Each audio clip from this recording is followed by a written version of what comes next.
Good afternoon, everybody.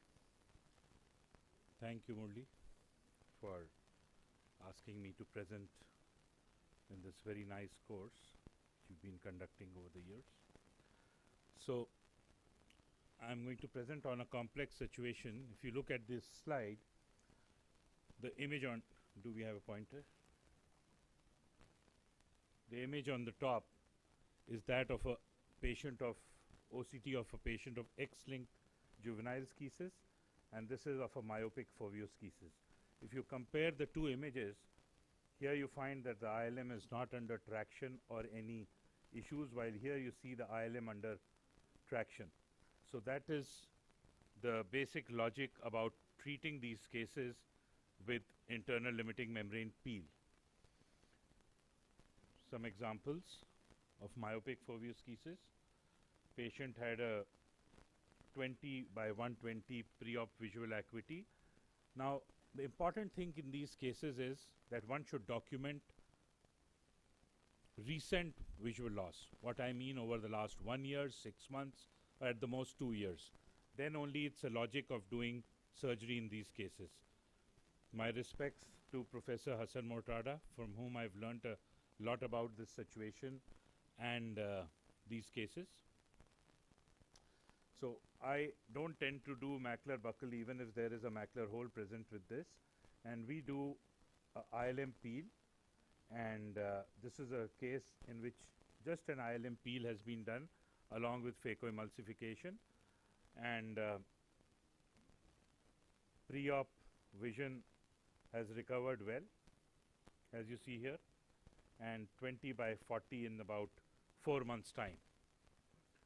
Another case of a similar situation where we documented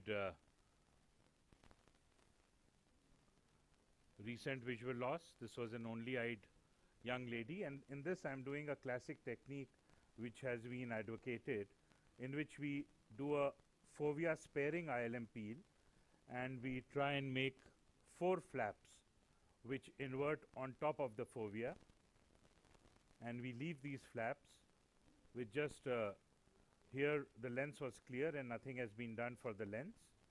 She has just undergone a surgery for the foveoschisis.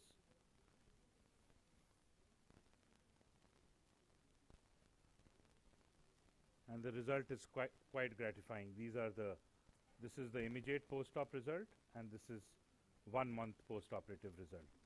It's resolving. Her visual acuity is gradually improving. Another interesting issue, large submacular hemorrhage. This is not so large a hemorrhage, but I decided to operate it because it had element of subretinal hemorrhage and also sub-ILM hemorrhage. So, and the patient was worried. Normally our cutoff point is that a 1000 micron thick hemorrhage. So patient has undergoes a surgery, then TPA injection for the subretinal submacular hemorrhage, and then an ILM peel for the sub-ILM hemorrhage.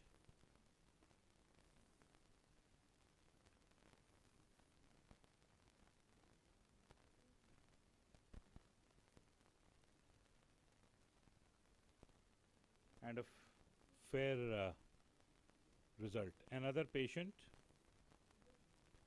of this is a case of a massive submacular hemorrhage, really massive hemorrhage, and this was a only-eyed patient.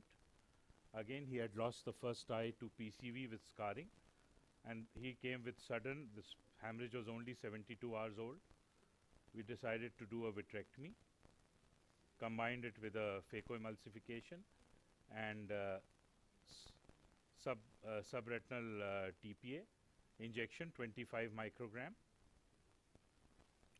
What I like to do in these cases, and I counsel the patient beforehand, is that there goes the TPA you see, and then a fluid air exchange along with 20% SF6 gas. So what we do in these cases is that we like to revisit the vitreous cavity and do a lavage. As you see, I think the lavage point has also been